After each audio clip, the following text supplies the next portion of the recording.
Tuan, tapi siapa? Bangsa Arab. Kenapa bangsa Arab?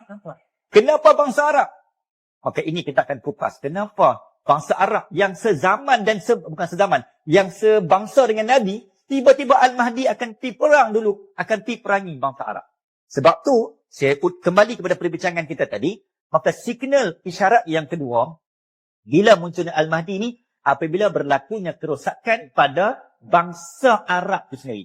Tuan-tuan boleh tengok dengan pusat judi terbesar kat mana? Bukan dekat negara Rom, tuan-tuan. Pusat apa lagi? Yang terbaru, Sallallahu Muhammad. Pusat disput antara terbesar di dunia dekat mana?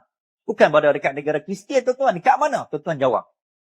Ini yang menjadi punca antara kenapa Al-Mahdi akan pergi cari bangsa Arab dulu. Kamu ni bangsa Nabi. Kamu ni penuh. Kenapa kamu mencemarkan kesucian bangsa Rasulullah SAW? Maka muncul dan aku hari ini, kata Imam Al-Mahdi, untuk membawa kembali